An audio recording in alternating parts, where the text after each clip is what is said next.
नमस्कार. भारतीय शिक्षण व्यवस्थेच्या या सखोल आणि रंजक विश्लेषणात आपलं स्वागत आहे. आज आपण एका अशा विषयावर बोलणार आहोत जो आपल्या सर्वांच्याच जिव्हाळ्याचा आहे. प्राचीन काळापासून ते अगदी आजच्या आधुनिक युगापर्यंत आपल्या शिक्षण व्यवस्थेने कसा प्रवास केलाय, तिची व्याप्ती किती प्रचंड आहे आणि भविष्यात ती कोणत्या दिशेने जाणार आहे याचा आपण अगदी सोप्या भाषेत आढावा घेणार आहोत. खरं सांगायचं तर ही जगातील सर्वात मोठ्या आणि वैविध्यपूर्ण शिक्षण व्यवस्थांपैकी एक आहे. चला तर मग सुरुवात करूया.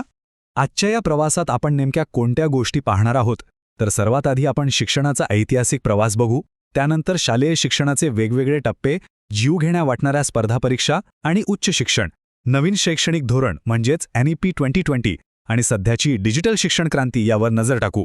आणि हो, या व्यवस्थेचे प्रत्यक्ष फायदे, त्यापुढची मोठी आव्हानं आणि आवश्यक सुधारणासुद्धा समजून घेऊ. तर सुरुवात करूया आपल्या शिक्षणाच्या ऐतिहासिक प्रवासापासून. प्राचीन काळ आणि आजचा आधुनिक काळ यांची तुलना केली तर एक खूप मोठा आणि रंजक बदल आपल्या लक्षात येतो. विचार करा, एका बाजूला प्राचीन गुरुकुल पद्धत आहे. तिथे विद्यार्थी चक्क गुरूंच्या आश्रमात राहून वेद, गणित, खगोलशास्त्र आणि युद्धकला यांसारखे जीवनोपयोगी विषय शिकायचे. आणि दुसऱ्या बाजूला आपली आजची व्यवस्था. आता संविधानाने दिलेल्या अधिकारातून विद्यार्थ्यांचा सर्वांगीण विकास कसा होईल, त्यांना आधुनिक विज्ञान आणि डिजिटल साधनांची ओळख कशी होईल यावर भर दिला जातो.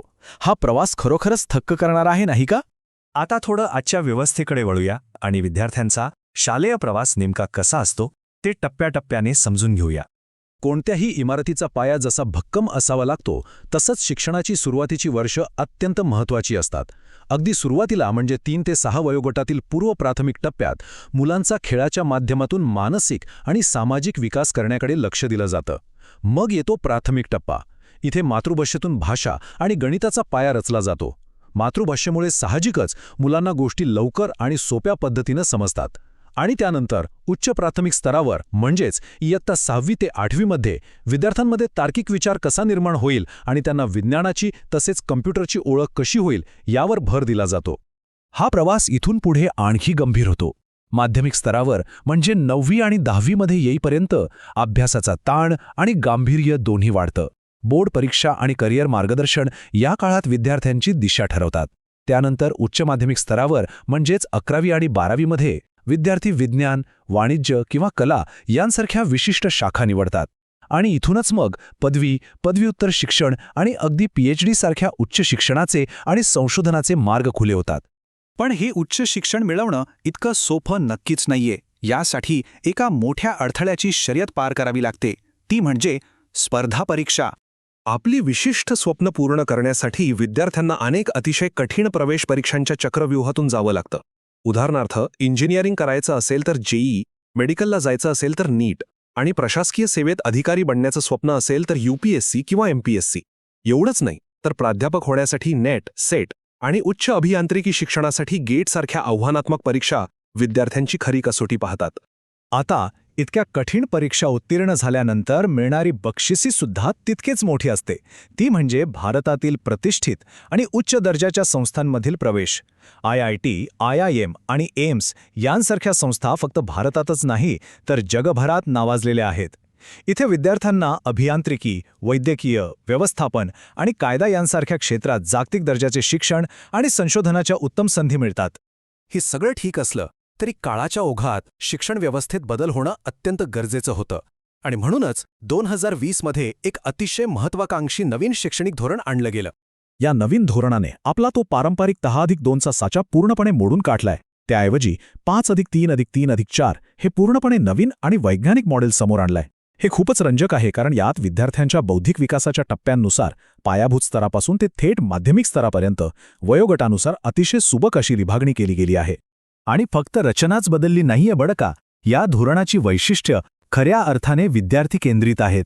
आता केवळ पुस्तकी ज्ञानावर नाही तर कौशल्याधारित शिक्षणावर भार दिला जाणार आहे. कोडिंग आणि व्यावसायिक शिक्षण अगदी लहान वयापासूनच दिलं जाईल. सोबतच बहुविषयक अभ्यासक्रमामुळे आधुनिक आणि वेगाने बदलणाऱ्या जगाच्या आव्हानांना तोंड देण्यासाठी विद्यार्थ्यांना अधिक सक्षम बनवण्याचं स्पष्ट उद्दिष्ट यात दिसत आहे.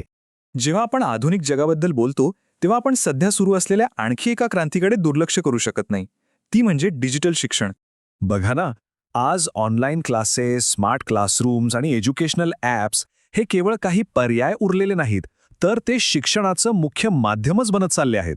बायजूस, अनअकॅडमी आणि वेदांतूसारख्या प्लॅटफॉर्म्समुळे मुलं नेमकी कशी शिकतायत ह्यात अक्षरशः आमूलाग्र बदल झालाय. तंत्रज्ञानाने शिक्षणाला अगदी आपल्या बोटांच्या टेपावर आणून ठेवलंय. पण म्हणतात ना, प्रत्येक नाण्याला दोन बाजू असतात. डिजिटल शिक्षणाचे जसे फायदे आहेत तसेच काही तोटेही आहेत. एका बाजूला यामुळे वेळेची बचत होते, व्हिडिओच्या माध्यमातून विषय सहज समजतो आणि कुठेही कधीही शिकण्याचं स्वातंत्र्य मिळतं. पण दुसऱ्या बाजूला यासाठी इंटरनेट असणं अनिवार्य आहे. शिवाय मुलांचा स्क्रीन टाईम खूप वाढलाय आणि सर्वात महत्त्वाचं म्हणजे ग्रामीण आणि शहरी भागात इंटरनेट सुविधांमध्ये जी मोठी दरी आहे ती यामुळे अधिकच ठळकपणे समोर आली आहे. आता आपण या संपूर्ण विश्लेषणाच्या अंतिम आणि सर्वात महत्त्वाच्या टप्प्यावर आलो आहोत, जिथे आपण आपल्या शिक्षण व्यवस्थेची सद्यस्थिती, तिची ताकद आणि तिला आवश्यक असलेल्या सुधारणांवर स्पष्टपणे बोलणार आहोत. सर्वात आधी जमेची बाजू बघू. भारतीय शिक्षण व्यवस्थेची व्याप्ती खरोखरच अवाढव्य आहे. आपल्याकडे उच्च शिक्षणाच्या अनेक जागतिक दर्जाच्या संस्था आहेत, विविध प्रकारच्या अभ्यासक्रमांची मोठी निवड उपलब्ध आहे आणि डिजिटल शिक्षणाचा प्रसारही वेगाने होतोय. आणि सर्वात मोठी ताकद म्हणजे भारतीय विद्यार्थी आज जागतिक स्तरावर जे अभूतपूर्व यश आणि प्रगती मिळवत आहेत ते नाकारता येणार नाही.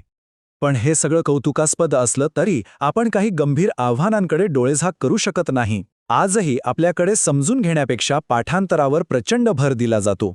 ग्रामीण आणि शहरी शिक्षणातली मोठी तफावत कायम आहे. सुशिक्षित असूनही वाढती बेरोजगारी ही एक मोठी डोकेदुखी आहे. शिवाय केवळ पुस्तकी ज्ञानामुळे प्रत्यक्ष व्यावहारिक ज्ञानाचा अभाव जाणवतो. आणि या सगळ्यामुळे विद्यार्थ्यांच्या मनावर येणारा अभ्यासाचा जीव घेणारा ताण ही अत्यंत चिंतेची बाब आहे. म्हणूनच ही दरी कमी करण्यासाठी आता काही तातडीच्या सुधारणांची गरज आहे. आपल्याला कौशल्याधारित शिक्षण आणि प्रत्यक्ष प्रॅक्टिकल लर्निंगवर अधिक लक्ष केंद्रित करावं लागेल. ग्रामीण भागात डिजिटल सुविधांचा वेगाने विस्तार करणं गरजेचं आहे. शिक्षकांसाठीचे प्रशिक्षण कार्यक्रम आणखी सक्षम करावे लागतील. आणि या सर्वांत महत्त्वाचे म्हणजे मुलांच्या मानसिक आरोग्याला आता सर्वोच्च प्राधान्य देण्याची वेळ आली आहे. तर या संपूर्ण आढाव्यानंतर एक अत्यंत महत्त्वाचा आणि विचार करायला लावणारा प्रश्न आपल्यासमोर उभा राहतो. काळ वेगाने बदलतोय. अशावेळी योग्य नियोजन, आधुनिक तंत्रज्ञानाचा योग्य वापर आणि या नवीन शैक्षणिक धोरणाच्या प्रभावी अंमलबजावणीच्या माध्यमातून आपली भारतीय शिक्षण व्यवस्था येणाऱ्या काळात खरोखरच जागतिक स्तरावर निर्विवाद वर्चस्व निर्माण करू शकेल का? तुम्हाला काय वाटतं? या प्रश्नावर नक्की विचार करा आणि आपण इथेच थांबूया. धन्यवाद.